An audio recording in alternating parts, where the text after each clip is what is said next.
En cet après-midi hivernal, Nada et Maxime se rencontrent au cinéma. Bonsoir. Excusez-moi. Je pense que vous êtes assise à ma place. Pardon?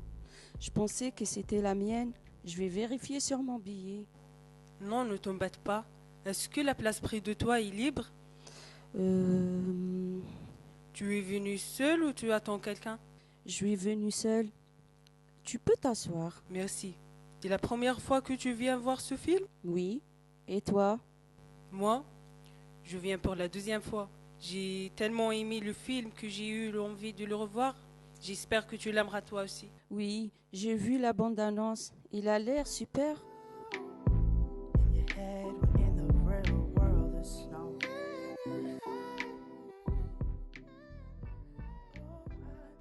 Maxime raccompagne Nada, ils font connaissance.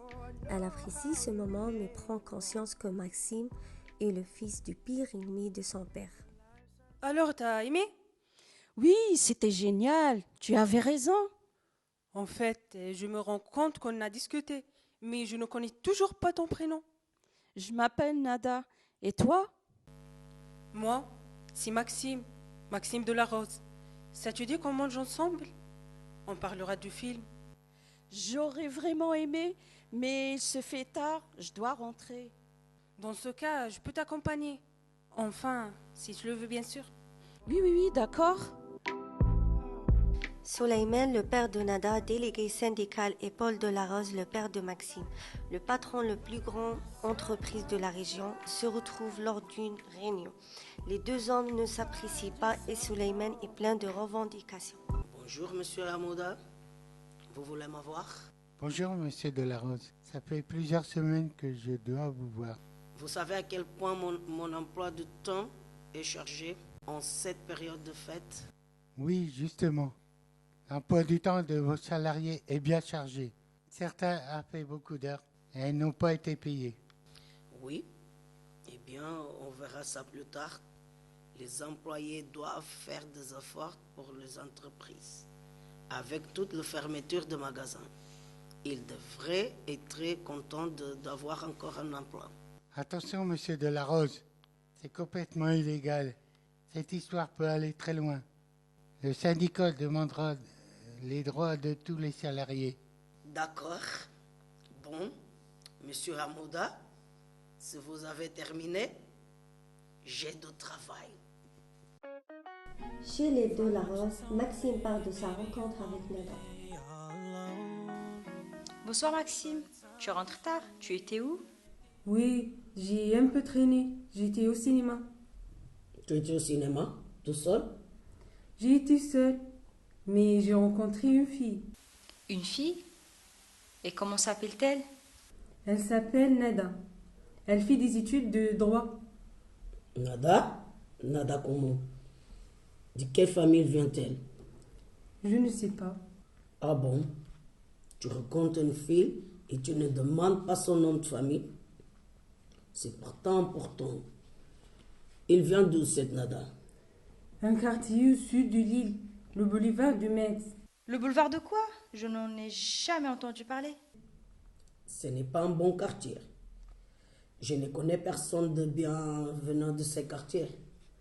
Mais le quartier n'a rien à voir avec les personnes, papa.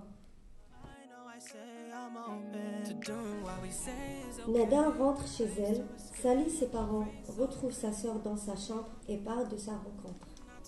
Salut Nada, tu rentres tard, tout va bien? Oui, j'ai passé une superbe soirée. J'ai une bonne nouvelle. Raconte-moi tout. Tu sais, j'étais au ciné et j'ai rencontré un mec super. Il est gentil, mais moi, j'ai été hyper timide. Ah, je suis trop contente pour toi. Dis-moi plus. C'est qui ce mec? Il a quel âge? Il vient d'où? Il s'appelle Maxime. Il est encore étudiant. Ses parents sont des grands commerçants de la région. Ne me dis pas que c'est Lydie Larose. Si, c'est bien lui. Mais Nada, tu sais bien qu'ils se détestent. Il dit que ce sont des patrons sans cœur. Mais ils ne sont pas tous comme ça. La preuve, Maxime a vraiment l'air de quelqu'un de bien. Bon, Si tu veux, je t'aiderai s'ils font parler aux parents. Merci Shaima. Oh là là, ça me paraît déjà bien compliqué. Anas, le frère de Nada, va faire quelques courses et la caissière lui apprend les dernières histoires du quartier. Bonjour Anas, ça va? Bonjour Samia, ça va, et toi? Ça va, ça va. En fait, le couple de deuxième étage se sépare et son fils va se marier avec l'infirme de cinquième. Ah, super! Nada voir. Nada? Non, non, Nadia, pas Nada. Si, je te connais Samia. C'est bien la première fois que tu es gênée de parler de quelqu'un. Tu as bien dit Nada. Qu'est-ce qu'on dit sur ma sœur? Bon d'accord, mais ne dis rien à tes parents. Nada voit un garçon, c'est le fils de la Rose. Quoi? Merci, je dois y aller. Au revoir Samia. Au revoir Anas. Anas sort du commerce et s'empresse de rentrer chez lui. Aussitôt rentré, il raconte à son père ce que Samia lui a dit.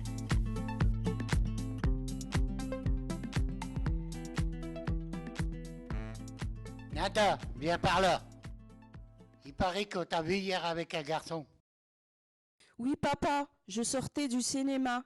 Et comme il était tard, ce garçon m'a proposé de me ramener. Il était sympa. Sympa. Et comment il s'appelle? Qui est ce garçon? Il s'appelle Maxime. Maxime? Maxime comment? Je n'ai jamais entendu parler d'un Maxime. Je viens tout juste de le rencontrer. Maxime... Nada, réponds-moi. Maxime de la Rose. De la Rose? De la Rose comme mon pire ennemi? Comme mon patron sans cœur? Nada, je t'interdis de voir ce garçon. Et je t'interdis de t'approcher de cette famille. À partir de maintenant, tu seras privé de sortie. Mais papa, il ne peut être pas comme ses parents. Peu importe. Ne discute pas, Nada.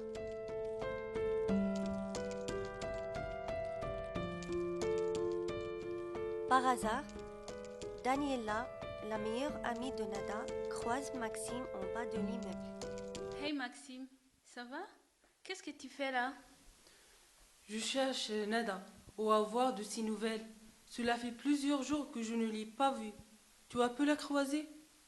Oui, elle n'a plus le droit de sortir. Son père a appris votre rencontre et il est super en colère. Il ne veut plus qu'elle te voie. Oh non, comment je vais faire? Elle est vraiment punie. Je lui ai écrit une lettre. Est-ce que tu peux lui donner? D'accord, je lui donnerai ta lettre, mais je pense que tu perds ton temps avec elle. Tu as l'air sérieux et puis tu es mignon. Je pense que ça ne marchera jamais avec elle. Je ferai tout pour que ça fonctionne. J'ai vraiment eu un coup de foudre pour elle. Je pense à elle nuit et jour. Tu sais, moi, je serais contente d'être à sa place. Si tu veux, je peux te conseiller. Je vais réfléchir. Salut Daniela. Daniela continue son chemin et jette la lettre. Il croyait vraiment que j'allais lui donner. Anas aperçoit par la fenêtre Maxime et appelle son ami Nicolas. Allô Nicolas, je viens de voir Maxime par ma fenêtre. C'est qui Maxime? Le mec qui tourne autour de ma sœur. Il est en bas du bâtiment. Descends, on va le défoncer. Vas-y, j'arrive.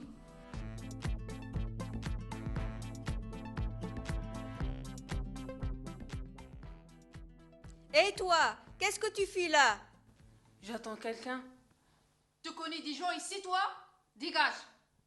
Et pourquoi? Je ne fais rien de mal. T'es dans mon quartier. Tu vas avoir des problèmes si tu restes ici. Écoutez, moi je ne veux pas de problème. Il lance des cailloux à la fenêtre de Nada pour qu'elle descende le voir. Shaima ouvre la fenêtre, voit Maxime et réveille Nada. Nada, réveille-toi. Shaima, laisse-moi dormir, j'ai sommeil. J'ai un truc à te dire. Quoi? Maxime est en bas. Quoi? Comment ça? Maxime est là? Oui, mais calme-toi. Papa est en train de dormir. Tu vas le réveiller. Il est vraiment là. Il faut absolument que je trouve un moyen de sortir. Ok, je vais t'aider. Mais tu vas sortir en silence pour ne pas réveiller les parents. Nada descend rejoindre Maxime.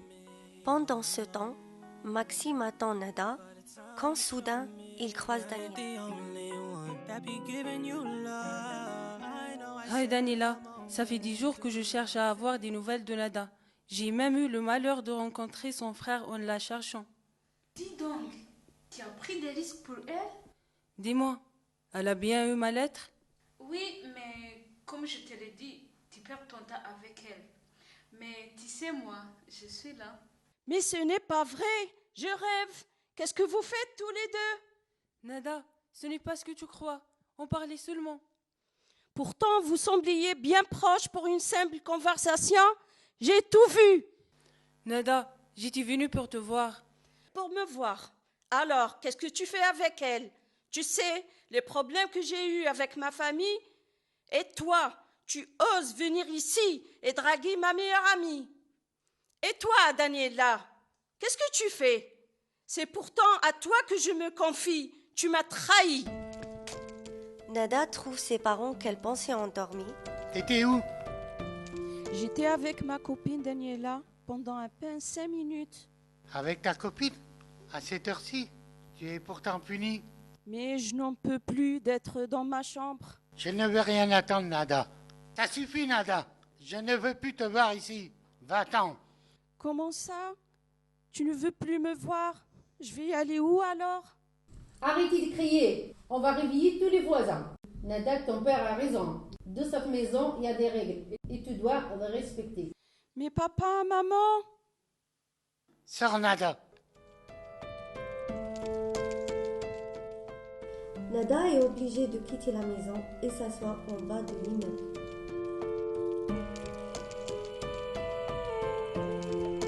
Nada, c'est toi? Qu'est-ce que tu fais ici en pleine nuit? Je me suis disputée avec mes parents. Ah bon? Mais pourquoi? Une histoire de garçon. Raconte-moi. J'ai rencontré un garçon, le fils de la Rose. Et tu te doutes que mon père était contre cette histoire. J'ai été punie toute la semaine et là, je suis à peine sortie quelques minutes car Maxime était là. Et tous les deux m'ont mise à la porte. En plus, j'ai retrouvé Maxime et Daniela, ma meilleure amie, ensemble. Tes parents étaient fâchés à ce point? Oui, je ne les ai jamais vus comme ça. Qu'est-ce que tu vas faire? Je ne sais pas, Leïla. Je suis complètement perdue. Viens chez moi. Je vais parler à tes parents. Merci beaucoup, Leïla. Leïla et Nada rentrent chez Leïla. Maxime apprend que Nada est chez sa voisine. Il va la retrouver. Il sort de chez lui et son père décide de le suivre. Bonjour, je suis Maxime. Je suis désolée de vous déranger. Je dois parler à Nada, s'il vous plaît. Bonjour, Maxime. Entre. Oui, que je ne veux pas lui parler. Je vous en prie. C'est important, je tiens vraiment à parler à Nada. Laisse-moi un instant. Je vais essayer de la convaincre. Leïla laisse Maxime dans l'entrée et va parler à Nada. Nada, je ne te demande pas de lui laisser une chance, seulement de lui parler. Eh bien moi, je n'ai rien à lui dire. J'ai eu assez de problèmes par sa faute. En plus de ça, je l'ai retrouvé avec ma meilleure amie. Écoute-le. Elle a peut-être une explication. Ça doit être une sacrée explication alors. Leïla retourne chercher Maxime et laisse les deux jeunes discuter ensemble. Salut Nada, je suis tellement contente de te voir et à la fois désolée. Oui, tu peux être désolée. Si tu combien de problèmes j'ai eu depuis notre rencontre, et toi, tu oses te balader en bas de chez moi et draguer ma meilleure amie. Tu sais que j'ai été mise dehors par mes parents? Mise dehors? Carrément? Nada, tu dois me croire, je n'ai jamais dragué Daniela. Et comment je pourrais te croire? Je vous ai vu. Je prenais de tes nouvelles, car j'étais vraiment inquiet, et c'est elle qui m'a dragué. D'ailleurs, tu dois bien savoir que je te cherchais partout. J'ai tout écrit sur la lettre. La lettre? Quelle lettre? La lettre que Danila a dû te donner. Je ne l'ai jamais eue. S'il te plaît, Nada, tu dois me croire. Je suis désolée pour tout ce qui a pu t'arriver. De mon côté aussi. Mes parents n'acceptent pas cette relation. Mais je suis prêt à tout pour que tu m'en pardonnes et qu'on soit ensemble. C'est bon, c'est bon. Bonjour, je suis Paul Delarose. Je viens récupérer mon fils qui n'a rien à faire ici. Je savais que tu étais là. C'est bon, papa. Je parle avec ma copine. Je t'avais dit d'éviter ces quartiers. Et cette fille. Mais papa! Il n'y a pas de mais. Tu m'écoutes et tu me suis. On rentre à la maison. Tu n'as rien à faire ici. Papa, arrête! Lève-toi, Maxime. Je ne le dirai pas 2 fois. Comme tu le vois, Nada, je n'ai pas le choix. Mais je t'appellerai demain. Tu ne l'appelleras pas. Plus jamais. Tu m'entends? Paul et Maxime rentrent chez eux. Marie, la mère, les attend dans le salon. Tu sais où j'ai retrouvé notre fils? Il était chez la voisine de la jeune fille. On doit se voir. On t'avait interdit d'aller là-bas. Mais maman, je l'aime. Arrête de l'aimer. Mais comment? Il y a pourtant tellement de filles dans les lieux que nous fréquentons. À partir de maintenant, tu seras privé de sortie. Et de téléphone. Plus de voiture. Maxime quitte la pièce, emporte des médicaments et sort de la maison. Triste, il marche dans la rue, avale les médicaments et s'effondre. Monsieur, monsieur! Monsieur, monsieur! Un policier découvre Maxime inconscient. Le policier trouve ses papiers et son téléphone, appelle une ambulance et contacte sa mère. Bonjour, Madame Delarose. Oui, c'est bien moi. Qui est-ce? C'est la police, madame. La police? J'ai retrouvé votre fils inconscient. Nous venons d'arriver à l'hôpital. Quoi? Mais qu'est-ce qu'il a? Les médecins font des examens. Ils pensent à un suicide. On vous attend. J'arrive tout de suite. La mère est très inquiète. Son fils, qui a entendu l'appel, se rapproche du téléphone. Ça va, maman? Il est arrivé quelque chose? C'est ton frère. Il est hospitalisé. Allons-y. Marie et lui arrivent à l'hôpital et découvrent Maxime endormi. La mère s'écroule et lui, très en colère, prend son téléphone pour appeler Nada. C'est de ta faute, tout ça, Nada. Quoi? Mais de quoi tu parles? À cause de toi, Maxime a essayé de se tuer. Elle est à l'hôpital. Elle est vivante? Quel hôpital? Ne t'approche plus de nous.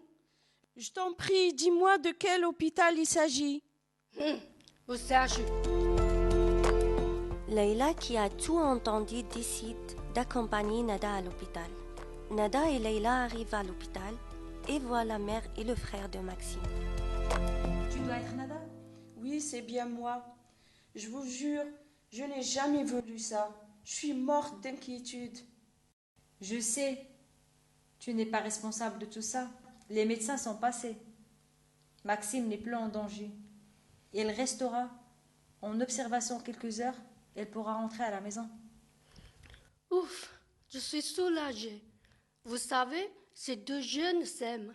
Il ne faut pas qu'ils souffrent à cause de vous. Je m'en veux beaucoup. Un peu tard, malheureusement. Écoutez, madame, je vous propose d'en discuter avec votre mari. Moi, je vais voir avec les parents de Nada. On ne peut pas laisser une telle situation se reproduire. La mère de Nada, sensible au récit de Leïla, est tout de suite convaincue. Les 2 pères acceptent cette rencontre, mais restent réticents. Tous les parents se retrouvent chez Leïla. Vous avez fait venir ici car vos 2 enfants se sont retrouvés en danger à cause de vous. Je suis d'accord. Si vous saviez à quel point j'ai eu peur pour mon fils. Moi aussi, j'ai eu peur pour ma fille. En même temps, si ces 2 jeunes nous avaient écoutés, Rien de tout cela ne serait arrivé. Je suis d'accord avec vous pour une fois. Arrête Suleiman, ne mélange pas tout. Laisse le travail de côté. Mais le travail est important, je le comprends. Plus important que notre fils? Non, bien sûr que non. Mais je pense à son avenir. Vous savez, vous n'avez aucune inquiétude à avoir. Nada est une jeune femme responsable. Laisse-lui une chance. Maxime est très gentil et aime votre fille. Prenez le temps de le connaître. Je suis d'accord. Bon, de mon côté, je vais faire un effort. Mais j'espère qu'elle n'a pas le caractère de son père. Paul, enfin. Je plaisantais. Bon, d'accord, je ne vais pas compter d'heures supplémentaires. Alors, marché est conclu. From what you told me, maybe you want me all alone.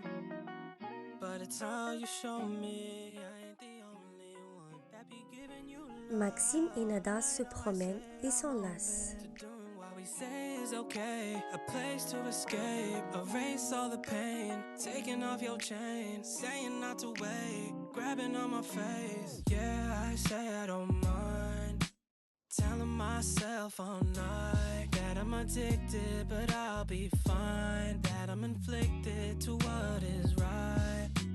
Yeah, I say I don't mind, telling myself all night that I'm addicted, but I'll be fine, that I'm inflicted to what is right. Right, right, right. It's alright, right, right. From when you saw me, were you lonely and all alone? 'Cause now you control me, having me hoping and no one else is on you. But I know it ain't true, it's nothing new. We could lie for the room, to not be rude. I'll keep playing the fool, I'll keep saying it's cool. I know I say I'm open to doing what we say is okay.